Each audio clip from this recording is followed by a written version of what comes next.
What's up, guys? Welcome back to Quake Combat. We are doing our second podcast, which was actually supposed to be our first podcast. Me and Dave recorded the entire podcast, and then I lost the data. So now we're going to have to do it again, but it's going to be better. So I'm here with Dave Wood, who is, I would guess you would say, my breath coach, and he does like a lot of stuff just to help regulate my autonomic nervous system. He just, good dude. Keeps the CKB boys' bodies level. He has a degree in health science, and he also is a trained and active intensive care paramedic. He's first on the scene, and he's seen some gnarly stuff. So he's very in tune with what's going on inside the body. So this breath work is, very easy for him and second nature. So that's why I have him on today, is to get his opinions and his insights. And he's just going to tell you guys, a little bit about what he coaches us with. And yeah, we're just going to chat some shit. He asked me to say he's a good bloke, but he's average. But we'll get into it. So here we are with Dave. Thanks for coming on. Cheers, man. This is like deja vu. This is like a bad case of deja vu. Yeah, you shouldn't have deleted the footage. But anyways, let's start with, I know we were going to talk about biorhythms and stuff like that. We covered a little bit with Geordie about the circadian rhythm. I wanted to start this chat about CO2 tolerance. And what I want to start with is how we were doing what a lot of people do in combat sports at the start, because obviously breath work is trial and error. It's very, very new. And conditioning, I guess, is still very new in combat sports. So everyone thinks more is better, harder, faster, do more, get stronger, get fitter, get faster. And that's how we sort of started off with CO2 tolerance. We used to do a lot of pretty heavy exhaled breath holds. And then now you've developed this newer way of teaching us in the easy zone, you call it. And you've also learned that a lot of apnea divers also train this way. And those guys and girls have the best lungs in the business. So let's talk a little bit about CO2 tolerance. So start me with what it is and how it affects the body. Yeah, man. CO2 tolerance work, take a step back and sort of explain in a simple way what we're talking about is breaking down the two gases of breathing, which is oxygen and CO2. And, when we think of breathing, we normally think of oxygenation. In fact, if it was just for oxygenation, we'd only have to breathe a few times per minute. Our breathing rate and depth is set on our CO2 level. So how cellular respiration works is oxygen and glucose in the cell combine to form energy. It's a chemical reaction that the byproduct of that is ATP, adenosine triphosphate, which is energy. And the byproduct of that is CO2. And it's the CO2 accumulation or build-up in your body that stimulates your breathing rate. And you have a breathing center in your brain, a chemo center that detects the rise in CO2 and sends signals to your breathing muscles to increase their rate of firing or contraction. So, in effect, if you can improve your tolerance towards CO2, the end goal is to have lighter and more controlled breathing at any given level of exertion. And that's all about resetting your chemosensitivity to have a higher tolerance for that CO2. Yeah, and so while we're talking about CO2, carbon dioxide, it did have, maybe still does, quite a bad rap in the body. Everyone thinks it's quite a bad gas and you should get as much of it out as you can. But it's actually a hugely beneficial gas in your body, right? It dilates airways, and if you can have a large resistance to it, that actually helps your muscles keep ticking over. Because, correct me if I'm wrong, I believe that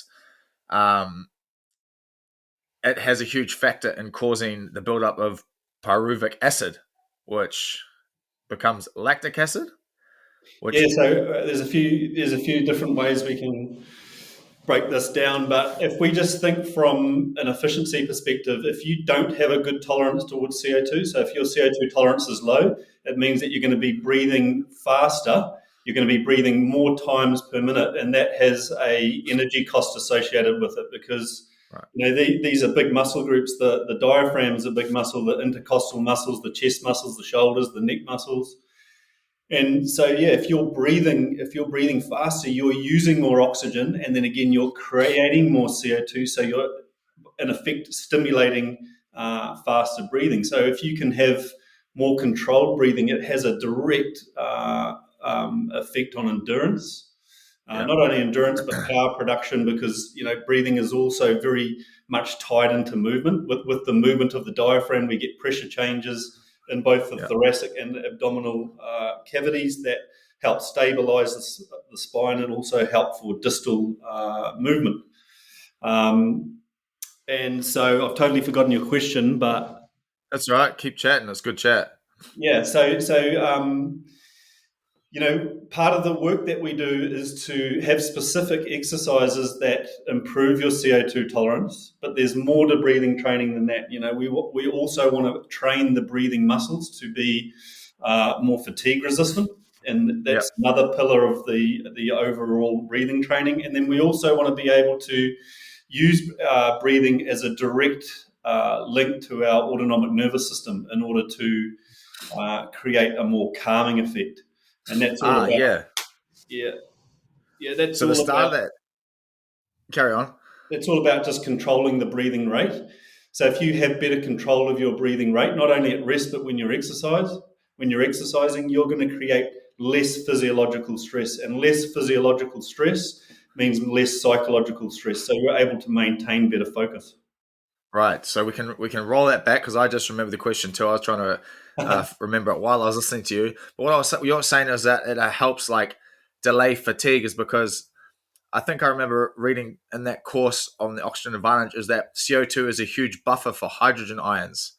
Right. And then when we boot out a lot of CO2 and we're training, like for instance, if we're panting, like your form goes out the window. And also in that course, from what I gathered was that if I can have a good tolerance to CO2 and exhale it a lot more slow and controlled, I wouldn't have a buildup of lactic acid as fast. And so when I saw this, I was like, I'm going to mess around with this. So what I did is, I know that hyperventilating kicks all the CO2 out of your body, hence why you can do huge breath holds after you hyperventilate, like Wim Hof and stuff, right? Because you have no trigger to breathe. Because Exactly. as you and I know, the trigger to breathe is carbon dioxide. Everyone thinks it's you run out of oxygen, but it's like when your body starts to sense the buildup of CO2, that's the trigger to breathe. So I was like, I'm going to try this theory that I have. So I hyperventilated before we did this lactic capacity workout, thinking that if I got all the CO2 out of my body, the lactic acid would build up faster and I would have more pain to deal with. And I think I was kind of right, because I'd hyperventilated and started breathing normally and started doing the leg workout. And holy shit, man, my legs seized up so damn quickly. Yeah, there's a couple of things going on there. If you are breathing outside, so what we want to do is we want to match the intensity of your breathing to the intensity of the exercise. And if you're breathing outside of, if you're breathing too fast, you actually blow off too much CO2. And the effect that this has is known as the Bohr effect. So if you blow off too much CO2, the oxygen actually doesn't diffuse into the cells. We're just made up of trillions of cells. It actually ends up having a higher affinity to the red blood cell, because oxygen is transported in the blood in a red blood cell bound to hemoglobin. And when it gets to the cellular level, if you're breathing too fast and you're blowing off all that CO2, and the environment is that CO2 is low, hypocapnia, then that oxygen will bind more strongly and you'll end up breathing it back out. So this is a real difficult thing to get your head around, because it's like, well, if I was breathing faster, I'd be getting more oxygen in, right? No, it's not Right. about the amount of air that we're getting into our lungs, because that's not oxygenation. That oxygen then has to get from the lungs to the cellular level. And if we are Right. breathing too fast, it has a really detrimental effect on cellular oxygenation. So, yeah, it is a hard thing to get your head around, but breathing less is more. That's sort of like the take-home message. Breathing less is more, and we Yeah. want our breathing to be controlled. We don't want it to be all over the place. And a lot of times, especially in fighting, you see fighters reach their breathing capacity in the ring, and that's a terrible place to be. Mouth is Yeah. open, you're shifting air too quickly, in effect you're hyperventilating, and that really makes it difficult to focus. It agitates the mind. It also has a ripple-on effect in terms of upregulating all the other body systems. You'll have a higher heart rate, your blood pressure Right. will be up, and so it's really connected to performance in that way in so many different aspects. And also, I presume that when you start to pick up that rate of breathing, you start to get that shallow upper chest breathing as well, because you don't really get those deep diaphragmatic breaths in. So when that happens, in my experience, I always sacrifice form, Yeah. because all I'm thinking about is trying to get the oxygen in. And then, like, you've seen people, everyone's seen it on the assault bike, when they start like losing it and going, like this, you're better off staying nice and composed and getting the proper oxygen and doing some nice steady controlled breaths, rather than just starting panting and trying to sacrifice that output for form. Yeah, and this is why breathing is such a huge part, or such a huge missing part of performance. And efficient breathing is the absolute foundation of performance. It all comes back to oxygenation. How well are you oxygenating the system? And Right. yeah, exactly what you're talking about. The form goes out the window. The breathing, it's normally the breathing goes out the window first, and then the form. And when we have more awareness of our breathing, we can train this breathing very specifically. We can target the breathing system, the respiratory system, and we can very specifically train it in order to make adaptation, so that you can go for longer. That it improves your endurance, holds off that, and it improves your aerobic and anaerobic threshold. So a lot of that stuff just comes back to awareness of how you're breathing. With awareness alone, we see massive shifts in people's or athletes' breathing. Yeah, so now that we speak about that, so I mean, like, you can see it yourself if you do have a heart rate monitor and you do wear it and you put your heart rate up very, very high. The last thing you want to do is like slow, controlled breathing, because it's hard and it's really, really painful. But if you do it and get back to, like, nose to mouth, nasal breathing as quickly as you can, your heart rate does plummet. And I've seen guys at the gym do it. Like, for instance, Blood Diamond's probably the best at it. He can put his heart rate close to 200, which is abnormal. I don't know why it goes there, but it does.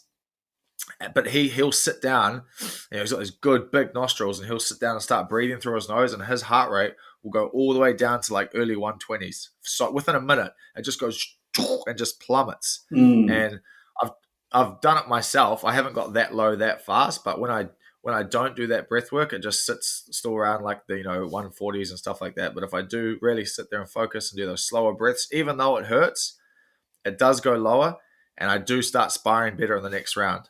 Even though I don't feel better, I just tell myself mentally, I'm like, no, inside's good. It's better than what it was if you're panting, Man, there's a couple of things there. One is he's got very good, airway anatomy.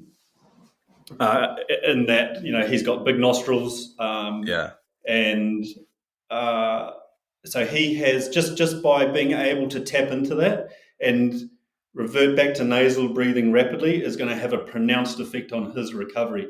But he will always find that easier, because bigger nostril, less resistance to airflow. But the thing is, we can train this, right? You don't have to have, like, we just work with what you've got. And a lot of fighters have deviated septums, and great I nose, think, I can't use my nose for breathing. Well, they feel a chronic congestion there. Well, a lot of that chronic congestion is just that they're not using it. And one of the first things we do with the training is get people to go away and for 2 to 3 days to have better conscious awareness of their breathing and maintain nasal breathing during rest, recovery, and light exercise. And a lot of that congestion clears up.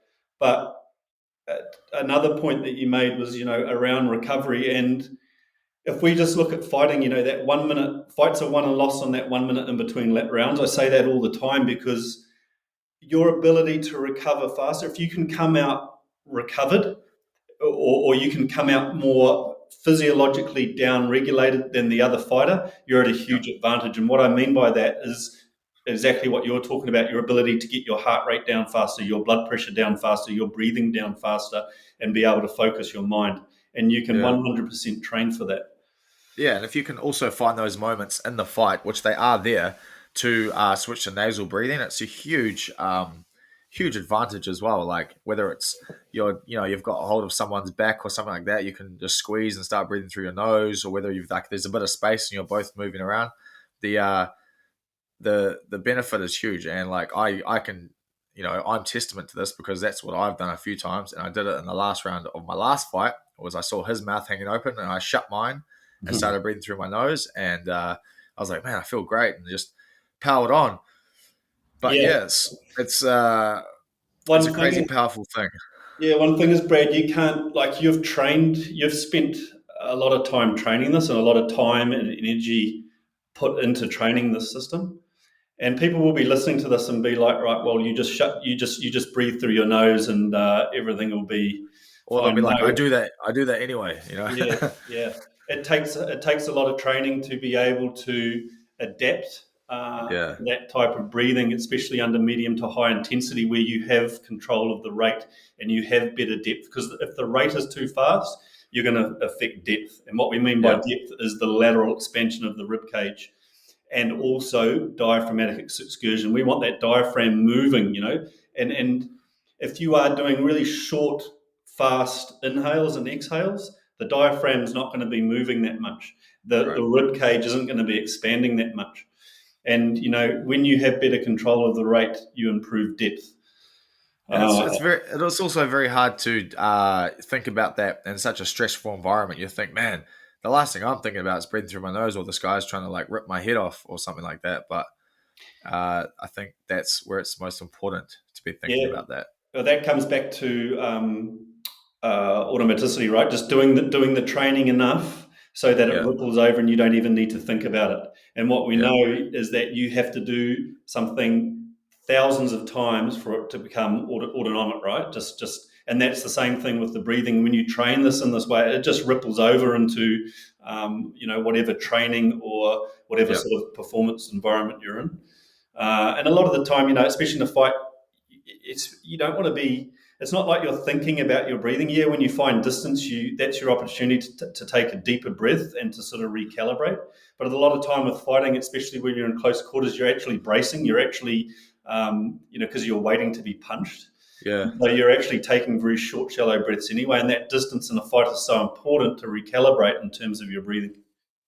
yeah. And now that we're sort of talking about nasal breathing, it's got like a huge effect on the extremities and your body, like, and also almost, I think, in my experience, I almost had like hypertension over a whole career of also not stretching and stuff like that, but also being predominantly a mouth breather my entire life. And as soon as I started nasal breathing, I feel like, because we know that most of the time when you mouth breathe, you're in a sympathetic state. So I would go from training session to training session to relaxing during the day, still in a sympathetic state because I'm mouth breathing, never ever down regulating. Then I'd go back to training at night, finish training, and go home and be mouth breathing and sleep like that. So I was just in this insane. I was probably sympathetic for 10 years. I don't even know. But as soon as I started nasal breathing, my whole body just chilled out. And even my mind, like my days got a lot more enjoyable and a lot more relaxed. And I got a lot more flexible. So, yeah, tell me a little bit about that. Yeah, let me just get rid of this ball and Yep. yeah. So if we start unpacking some of the stuff around nasal breathing, if we first just look at in terms of the anatomy, the mouth has anatomy that is designed for breaking down food. The nose has the anatomy that's designed to humidify, purify the air before it enters the lungs. It's sort of your first line of immune defense. It also has a gas called nitric oxide, which is what we call a potent vasodilator. So it dilates the upper airways, the bronchioles and the bronchioles. These are the air passages that are carrying air down into your lungs, carrying oxygen down into your lungs. So when you breathe through your nose, you take this gas into your lungs. It dilates the airways of the lungs and promotes better oxygenation. So the mouth has none of that. Yeah. And the other thing with nose breathing is that if you just take a few breaths through your nose, you can feel a much deeper breath, a better connection to your diaphragm. When you breathe through your mouth, it's very much an upper chest breath. And what we notice is just by changing to nasal breathing, you create much more parasympathetic tone in your body. So by that I mean there's two divisions of the autonomic nervous system, the sympathetic and the parasympathetic. The sympathetic is like having the accelerator on, gears you for action, and the parasympathetic is that rest and recovery part of your nervous system. Yeah. Now, why would that be? What is the difference there? Well, nasal breathing, it's a smaller hole more resistance to airflow, so it slows down the breathing rate. So, in effect, with nasal breathing, you are breathing less times per minute as what you would as if you were breathing through your mouth, which is a bigger hole, less resistance to airflow, faster breath, more upper chest breath, stimulates more sympathetic tone in your body. So you're Yeah. exactly spot on there, and that ripples over into your sleep. How you breathe during rest ripples over into how you breathe during exercise, and also ripples over into how you breathe when you sleep. And if you're breathing with your mouth open when you sleep, that causes turbulent airflow. Tongue falls back, causes turbulent airflow and restless sleep. It also causes dehydration because Tape it up. tape it up. But yeah, this stuff has a dramatic effect on your neural tone in your body. And what we want to be able to do is have really good recovery. And if you're Yeah. mouth breathing, like you were describing, you get stuck in that sympathetic state, which does nothing for recovery or sleep. And it's even more essential to recovery because a huge part of recovery is getting adequate calories in your body. And obviously to get those calories in, you need to digest them properly.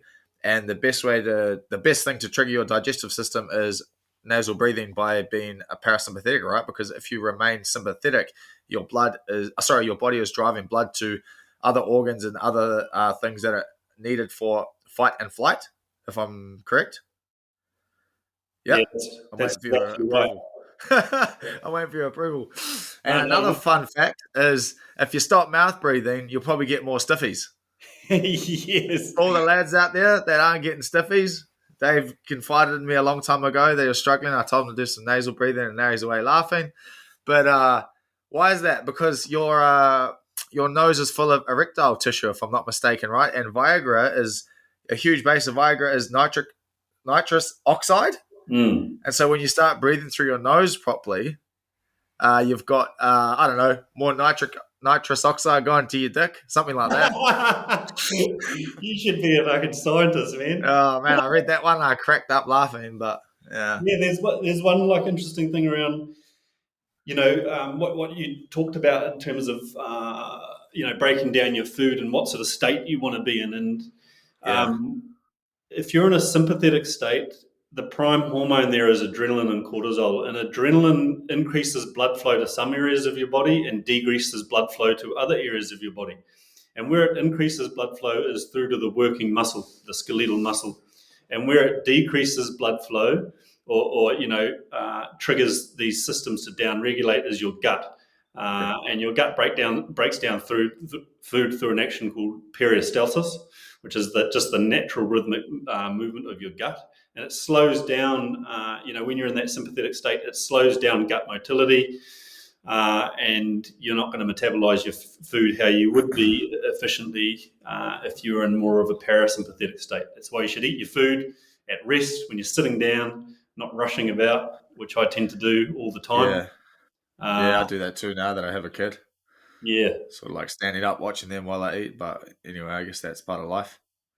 Yeah, part of life is being for a lot of people, is being in a chronically stressed state, which is having, there's so many effects, and the breakdown of food is just one effect that has on the system. But this is something Yeah, that's pretty pertinent at the moment with everything that's going on, chronic stress, and this sort of circles back to the breathing and being able to use yes, breathing to elicit a really calm state in your body and your mind, because the two are connected. And often we try to control the mind with the mind, but the mind's a crazy thing. We should be looking to the body to control the mind. And the breathing is your direct link to the autonomic nervous system.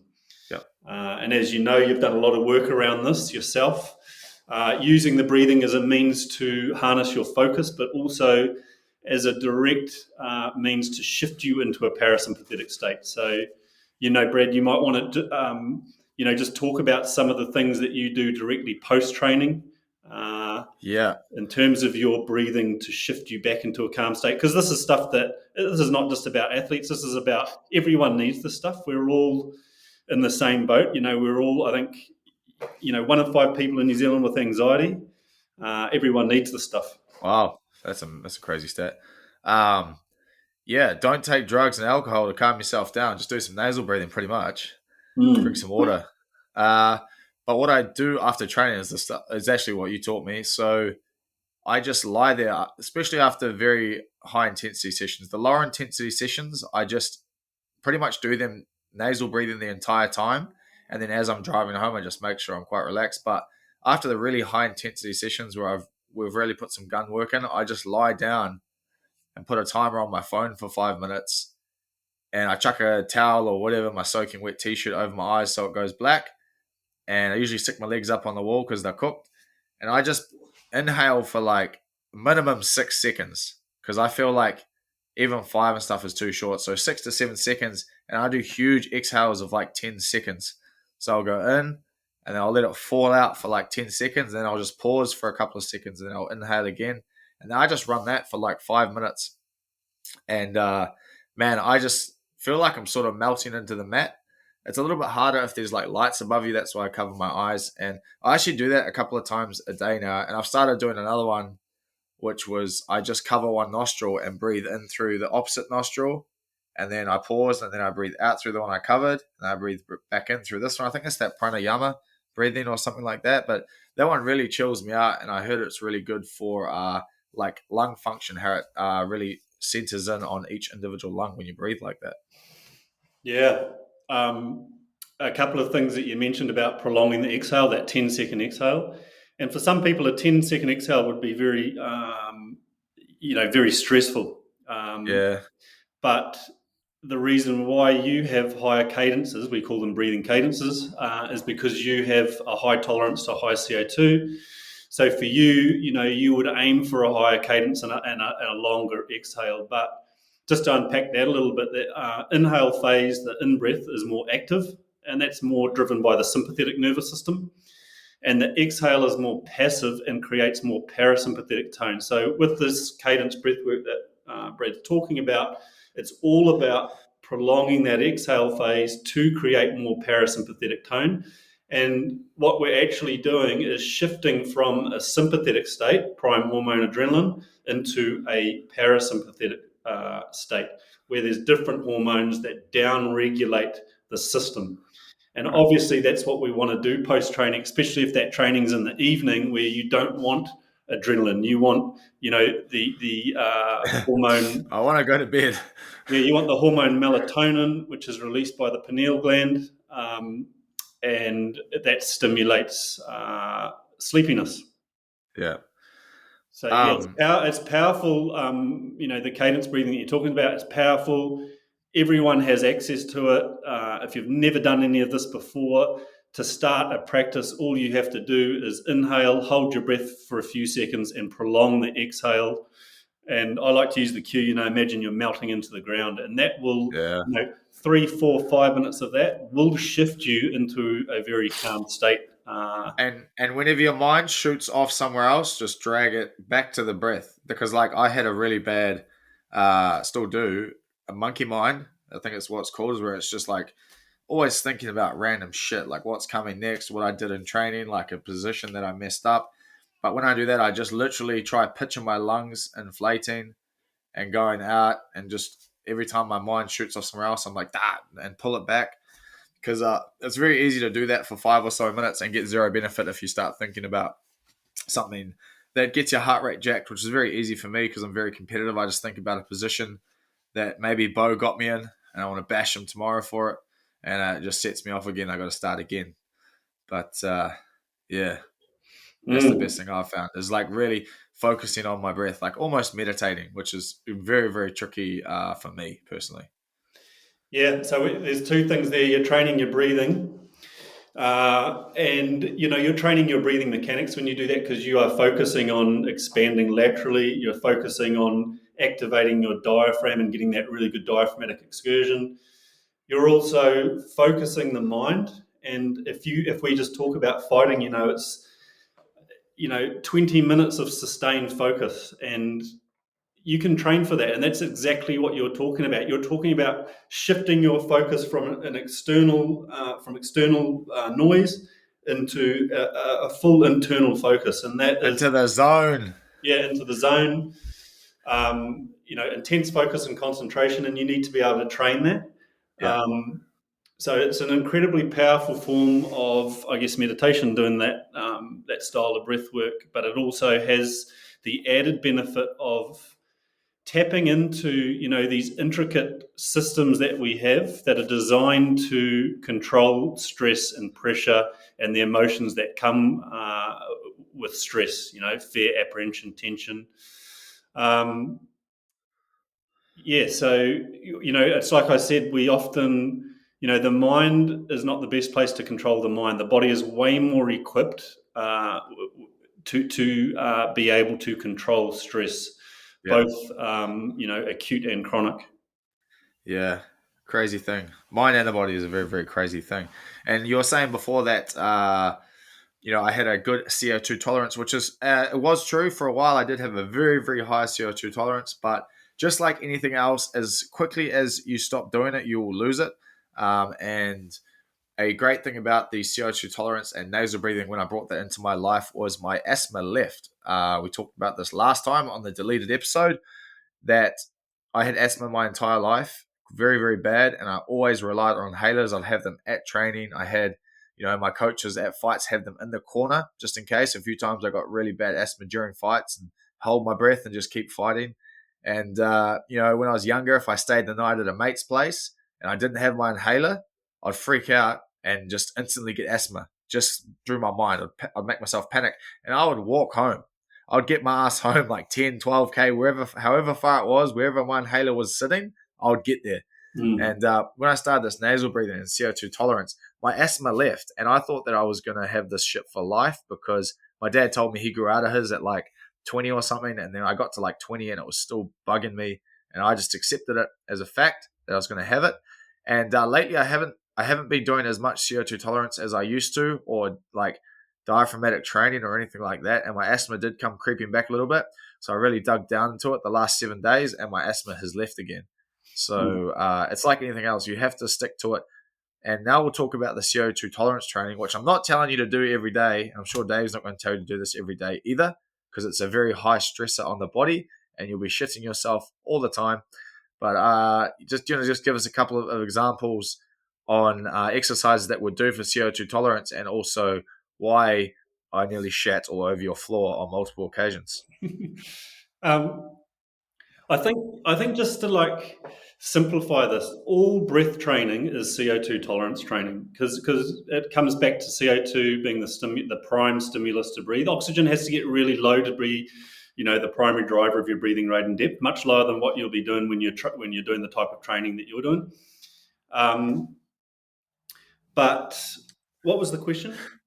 So I'll rephrase the question is, take us through a few high stressor CO2 tolerance workouts, because you're saying everything's CO2 tolerance training, which is true. So I'm mistaken. So take us through a few of the higher stressor ones that you'll do maybe 1 or 2 times a week, something like that. And why do they make me shit myself? Yeah, so first of all, with the CO2 tolerance work, it's a stressor. It creates a huge physiological stress, and so we have to respect it. It's like, I gave that analogy, you wouldn't just go to the gym and start bench pressing 100 kgs. You'd build up to that. And that's how we create adaptation. Like, meaningful adaptation should be incremental. And if you're going to come in and you're going to do these heavy breath holds, you're going to put a lot of stress on the system, meaning that you're going to have more recovery, and it's just going to put everything out of balance. And especially with the fighters, they already, the training load is already so high, and it's like that scale effect, like if you're not recovering well and the training load is high, the scales tip, and it ends up affecting everything. And so we have to have the respect for the CO2 tolerance training, and the mindset of most athletes is like, right, this thing's good for you, so let's just do more of it, right? But we have to understand that more load is not always strength. More load can end up weakening the system, and sometimes you have to just take a step back. And that's particularly true with the breath hold work. And we work with the breath hold work. We sort of work in 2 phases: the easy phase and the difficult phase. And we want to shift into the difficult phase, but we want to make incremental progress. Okay, let's shift into the difficult phase. Just and create every week, have sort of a 5% increase. Create like a new range of motion, just at increments. Yeah, and with a lot of the breath work, it's actually about increasing the easy phase. So can you set this up in a way that you can shift into more of a parasympathetic state, down regulate these body systems, meaning that you're going to be able to prolong that easy phase and put off that difficult phase for later. And that's all about tapping into this and being able to shift, because most people are sort of stuck, right? They don't know how to turn it on and they don't know how to turn it off. And I'm talking about that autonomic tone that you have in your body. What we want to be able to do is we want to be able to switch it on into that sympathetic state, and we also want to have the ability to tap into these body systems and shift into a calm state. And I'm probably talking in roundabout ways here, but the breath I love it. It's hold, good. yeah, an example of like a strong breath hold, land-based exercise would be a inhale followed by an exhale, holding the breath and sprinting. And you would It's a sprint, shitter, eh? yeah, you would sprint like 50, 70 meters, and then you would stop and you would use your breathing to recalibrate. So you're building up a really strong air hunger, signifying that CO2 is high in the body, stimulating that urge to breathe, and you're sort Yeah. of pushing past that into that difficult phase. You then use your breathing to recalibrate. You wait 1 minute and then you go again. So that's sort of like a typical land-based CO2 tolerance work, but we also do stuff in the pool around CO2 tolerance training. The pool's the best. The pool's my favorite because it shuts everything off in the rest of the world. Yeah, the pool's really interesting because it's not. Yeah, we do the CO2 tolerance work in the pool, but the pool is all about learning to manage stress, learning what to do when stress comes in. And if we look at fighting, if we sort of just draw this correlation to fighting, what most fighters will do is when they're really uncomfortable, they all tend to bite down and react. If they're really up against it, it's that biting down and just going forward. And that will get you out of trouble a bunch of times, but wouldn't it be so much nicer to be able to slow things down and have the ability to focus and be creative in your response? Yeah. And the pool really trains your ability to do that, because when you're holding your breath and you're under the water and that stress comes in, if you bite down and you tense up, well, you're not going to be able to stay under the water. We use those triggers to get more relaxed, to better focus the mind, and use those stress cues to actually stay calm. And so it's an You get incredible environment to train stress mitigation and stress yeah. control.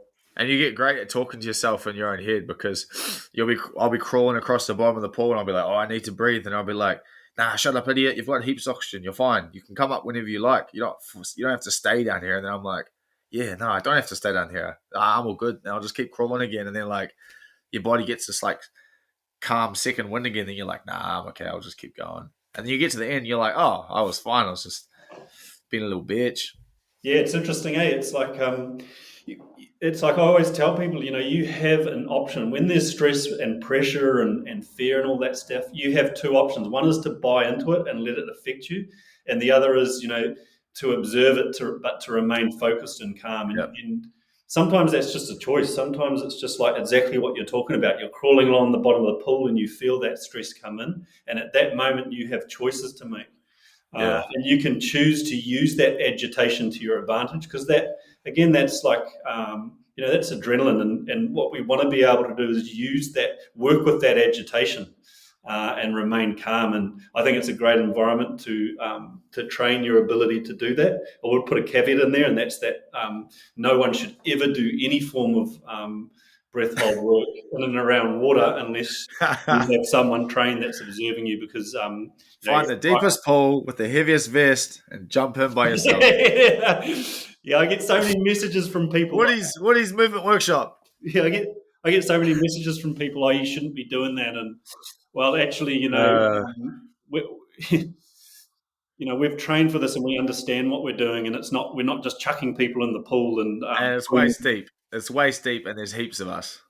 Yeah, and we respect it, and so it's just Unlike that time you made me walk into Piha with the kettlebells, just keep walking out into the ocean. Remember that? Yeah.